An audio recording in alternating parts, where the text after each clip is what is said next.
राकेश कुमार आप सभी का SSR क्लासेस 2.0 में स्वागत करता हूं।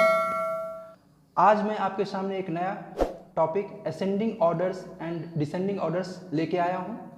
बहुत ही कंसेप्चुअल टॉपिक है, इसे हमें समझना चाहिए। आगे क्लासेस चाहे आप क्लास 11th में जाइए या प्राइमरी सेकेंडरी हायर सेकेंडरी तक आपको इसकी ज़रूरत पड़ेगी। AP arithmetic progression, GP geometric progression, HP harmonic progression, बहुत सारी चीज़ें हैं जहाँ पे असेंडिंग डिसेंडिंग ऑर्डर का प्रयोग होता है। तो चलिए शुरू करते हैं। असेंडिंग ऑर्डर किसे कहते हैं? Ascending orders mean increasing order, यानी कि अगर मान लीजिए हम नेचुरल नंबर की बात करते हैं तो 1 2 3 4 5 6 शो ऑन। यहाँ पे हम देख रहे हैं कि सबसे छोटा नेचुरल नंबर लाइन पे 1 होता है, उसके बाद 2 3 4 5 6, यानी कि इंक्रीजिंग ऑर्डर में लेफ्ट से राइट की तरफ बढ़ रहा है। कुछ एग्जांपल्स के थ्रू भी हम जानने की कोशिश करते हैं असेंडिंग ऑर्डर को। मान लीजिए 150, 350, 70, 160, 80, 200 कुछ नंबर्स हैं। इसे हम असेंडिंग ऑर्डर में कैसे अरेंज करें? तो सबसे पहले हमें देखना पड़ेगा कि इसमें सबसे छोटा नंबर कौन है। अगर आप नंबर लाइन और नेचुरल नंबर जानते हैं, मैंने ऑलरेडी पिछले वीडियो में बताया है, तो आप जानते होंगे कि 70 सबसे पहले आता है। तो इसीलिए हमने 70 को यहाँ पे रिप्रेजेंट कर दिया, लिख दिया। इसके बाद देखिए यहाँ तो आपको दिखेगा 150, 70 के बाद दूसरा नंबर है जो हमने यहाँ रिप्रेजेंट कर दिया बॉक्स के अंदर। इसके बाद आप देख रहे हैं 70, 150 के बाद 60, जो कि हमने इस बॉक्स में लिख दिया। 160 के बाद आप देख रहे हैं 200 आ रहा है, 200 को हमने इस बॉक्स में लिख दिया। इस प्रकार से 200 के बाद 350 और 800। तो आप देख रहे हैं 70, 150, 160, 200, 350, 80, ये टोटल बढ़ते क्रम में है, यानी कि असेंडिंग ऑर्डर में है। तो इस प्रकार से हम आसानी से किसी भी रैंडम नंबर अगर लिखा हुआ हो तो छोटे से बड़े में सजा सकते हैं। छोटे से बड़े में सजाने को ही हम लोग असेंडिंग ऑर्डर कहते हैं। हिंदी में इसे हम आरोही क्रम भी कहते हैं, यानी कि छोटे से बड़े के तरफ। अब जानते हैं डिसेंडिंग ऑर्डर किसे कहते हैं। असेंडिंग का जस्ट अपोजिट डिसेंडिंग ऑर्डर होता है, यानी कि इसमें छोटे से बड़े की तरफ, स्मॉल नंबर से बड़े नंबर की तरफ इंक्रीज करते हैं, यहाँ पे बड़े नंबर से छोटे नंबर की तरफ। Descending orders mean decreasing order. मान लीजिए एक एग्जाम्पल के थ्रू हम जानने की कोशिश करते हैं। यहाँ पे देखिए हमने 1 to 5 अगर असेंडिंग ऑर्डर में लेना होता तो हम कैसे लिखते? 1 2 3 4 5। अब सबसे छोटा नंबर 1 है, सबसे बड़ा 5 है, ये असेंडिंग ऑर्डर हुआ, यानी कि इंक्रीजिंग ऑर्डर में। लेकिन डिसेंडिंग ऑर्डर में क्या होगा? सबसे पहले सबसे बड़ा नंबर 5, उसके बाद 4, उसके बाद 3, उसके बाद 2 और सबसे लास्ट में 1। यहाँ पे हमने देखा इंक्रीजिंग ऑर्डर में था, +1 सब में हो रहा था। यहाँ पे आप देख रहे हो डिक्रीजिंग ऑर्डर में है, सब में -1 हो रहा है, यानी कि सबसे बड़ा नंबर पहले और सबसे छोटा नंबर सबसे लास्ट में। यहाँ पे क्या था? सबसे छोटा नंबर पहले और सबसे बड़ा नंबर सबसे लास्ट में।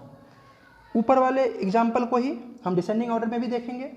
आपने देखा था 70, 150, 160, 200, 350, 800, ये असेंडिंग ऑर्डर में है, यानी कि सबसे छोटा 70, सबसे बड़ा 800। लेकिन डिसेंडिंग ऑर्डर में जब हम आते हैं तो सबसे पहले हम 800 को लिखेंगे, उसके बाद 350, उसके बाद 200, 160, 150, 70, यानी कि ये डिक्रीज कर रहा है, वैल्यू डिक्रीज कर रहा है, यहाँ पे वैल्यू इंक्रीज कर रहा था। एक एग्जाम्पल और लेते हैं हम फ्रैक्शन नंबर के लिए, अरेंज इन असेंडिंग ऑर्डर। इस प्रकार के क्वेश्चन कॉम्पिटिटिव एग्जामिनेशन में भी आते हैं। कॉम्पिटिटिव एग्जामिनेशन का मतलब, चाहे आप बैंकिंग का तैयारी करते हैं, चाहे आप CDS कंबाइंड डिफेंस सर्विस का तैयारी करते हैं, चाहे आप NDA का करते हैं नेशनल डिफेंस एकेडमी, या फिर आप SSC के लिए भी तैयारी करते हैं स्टाफ सिलेक्शन कमीशन, जितने भी कॉम्पिटिटिव एग्जामिनेशन में हैं फ्रैक्शन नंबर के इस प्रकार के क्वेश्चंस देखने को मिलता है। तो चलिए, इसके अलावा क्लास 6 क्लास 7 में ऐसे क्वेश्चन आपको जरूर देखने को मिलेंगे। तो आखिर ये फ्रैक्शन नंबर जो हैं उनको हम असेंडिंग और डिसेंडिंग में कैसे अरेंज करें। तो सबसे पहले इतना बात ध्यान में रखना है कि इनके डेनोमिनेटर को देखना है, क्या डेनोमिनेटर एक जैसा है। अगर डेनोमिनेटर एक जैसा है तो कोई प्रॉब्लम नहीं है, जैसे हम असेंडिंग में यानी कि छोटे से बड़े की तरफ अरेंज करते हैं वैसे ही कर देना है। लेकिन अगर डेनोमिनेटर अलग अलग है, एलसीएम लेना पड़ेगा सबसे पहले। तो चलिए, एलसीएम लोएस्ट कॉमन मल्टीपल 12, 8, 4, इसका हम एलसीएम लेते हैं। अगर एलसीएम में कोई प्रॉब्लम आ रही है तो आने वाले वीडियोज में एलसीएम और एचसीएफ पे भी मैं एक वीडियो बनाऊंगा, वहां जरूर समझिएगा। तो चलिए, सबसे छोटे नंबर से हम डिवाइड करते हैं। तो यहाँ देखिए 2 से 12 भी डिवाइड हो रहा है, 8 भी और 4 भी। तो 2 से हमने डिवाइड किया, 12 को 6, 4, 2। फिर आप देखिए 2 से कट रहा है, 2 से चलते हैं, 2 3 जा 6, 2 2 जा 4, 2 1 जा 2। यहाँ पे देखिए 3 है लेकिन पहले 2 है, यानी कि सबसे छोटे वाले को पहले छोटे वाले टेबल से ही डिवाइड करते रहना है हमें जब तक पूरा उस टेबल से कट ना जाए। 2 से फिर हम एक बार ट्राई करते हैं, 2 1 जा 2, 3 को ऐसे ही छोड़ देना है। अब देखिए 3 आ गया, 2 का टेबल से कुछ कट नहीं रहा है तो 3 के टेबल से काटेंगे, 3 1 जा 3। अब यहाँ पे आप देख रहे हैं कि पूरी तरीके से कट चुका है। 1 1 रहे तो 1 से अगर आप डिवाइड भी करते हो तो कोई फर्क नहीं पड़ता है, क्योंकि किसी भी नंबर में 1 तो हमेशा मल्टीपल के फॉर्म में रहता ही है। अब चलिए 2 इंटू 2 इंटू 2 इंटू 3, ये जो है इसी को मैंने यहाँ पे लिख दिया है ऐसे। 2 2 जा 4, 2 जा 8, 8 3 जा 24, ये एलसीएम हो गया। अब क्या करना है हमें, 11/12, 12 को हमें कितना लाना है, 24 लाना है। तो सोचिए थोड़ा सा, 11/12 है, इसको 24 लाना है तो हमें क्या करना चाहिए, डेनोमिनेटर को 24 लाना है, न्यूमिनेटर को नहीं। तो 12 को कितने से मल्टीप्लाई करें कि 24 आ जाए। तो ऑफकोर्स 12 का टेबल आप जानते ही हैं, 12 2 जा 24। अगर हमने नीचे में 2 से मल्टीप्लाई किया तो ऊपर में भी 2 से ही मल्टीप्लाई करना पड़ेगा, ये प्रॉपर्टी है, याद रखिएगा। अगर मान लीजिए 11/12 है, ये ऐसे है, इसमें अगर 1 से मल्टीप्लाई करें तो कोई फर्क पड़ता है क्या, बिल्कुल नहीं पड़ता है। तो 1 के जगह पे हम आसानी से 11/12 और इसके जगह पे हम 2/2 लिख सकते हैं, बिल्कुल लिख सकते हैं। क्यों, क्योंकि 2 1 जा 2, 2 1 जा 2, 1 ही तो 1, इसीलिए हमने ऐसा यहाँ पे किया। अब देखिए 11 2 जा 22, 12 2 जा 24, यानी कि डेनोमिनेटर हमारा 24 आ चुका है। दूसरे नंबर को देखिए, दूसरे फ्रैक्शन को देखिए 5/8, यहाँ हमें 24 लाना है। क्या करेंगे, 8 3 जा 24, सेम जो मैंने यहाँ समझाया वही यहाँ पे भी है। 8 3 जा 24, तो 3 से ऊपर भी मल्टीप्लाई करना पड़ेगा, 5 3 जा 15।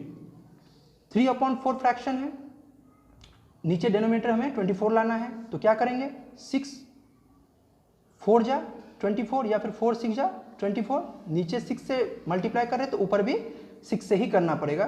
तो 3 6 जा 18। तो चलिए देखिए, डेनोमिनेटर यहाँ भी सेम, यहाँ भी सेम, यहाँ भी सेम। अब आप आसानी से इसे असेंडिंग ऑर्डर में सजा सकते हैं।